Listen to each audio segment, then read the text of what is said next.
All right, we're back. So I want to talk about the act, and the act is probably you. The act is probably a term that you've heard of, and I'm not talking about what an actor does as far as acting. I'm talking about a unit of the script. So we have the beat, we have scenes, we have sequences, right? And those sequences build acts, an act, okay?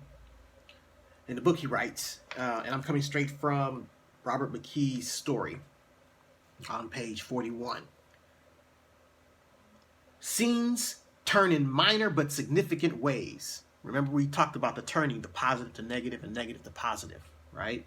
That's what he's talking about when he says turning, okay? A series of scenes builds a sequence that turns in a moderate, more impactful way. A series of sequences builds the next largest structure, the act, okay? So the act is made up of a series of sequences, okay?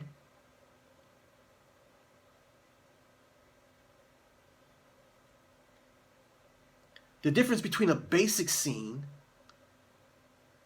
a scene that climaxes a sequence, and a scene that climaxes an act is the degree of change, or more precisely, the degree of impact that the change has, for better or for worse, for the character. So we have this protagonist, right? And this protagonist has a life.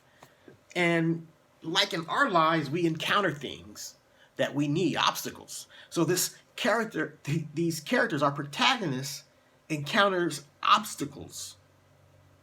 They need things to get over these obstacles, but there's something frustrating them achieving what they need. An antagonist, or an antagonistic force. Something is frustrating his desire, or her desire, her need to get something. That's where those values are at risk, okay? A life value is at risk here. So an act, he writes, is a series of sequences that peaks in the climax, okay? It peaks in a climactic scene, which causes a major reversal of values. More powerful than its impact than any previous sequence or scenes. Okay? So the act, the end of the act, has a major reversal in the protagonist's life. And that major reversal of values, it trumps any sequence, any scenes, any beats that has come before it previously. Okay? That's how you cap the act. And when I say cap, I mean you end your act on a beat, on a scene that has a turning point for your character.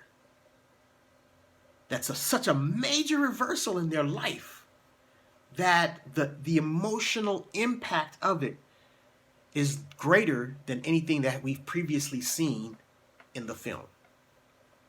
An example of this would be in The Wizard of Oz. We see Dorothy. She's has a little spat with the old lady down the street about over her dog, Toto. It's Thanksgiving. There's festivities, and I'm sorry, I may be mixing the Wiz with the Wizard of Oz. But anyway, the premise is the same. The structure is the same. There's the home life, right? And there's some slight conflict there, right? Nothing earth-shattering, right? But there are desires, human values, and it goes from the positive to the negative, and then the positive to the negative, right? But then something major happens to Dorothy. It's a huge tornado. And what does that tornado do? It whisks her away to a whole nother world. And now, what's at stake here? Everything. Everything. She has to get home. Okay? So that one tornado at the end of Act 1 trumped everything that came before it and whisked Dorothy away. Okay? That's how you cap, how you end an act. All right, I'll see you on the next video.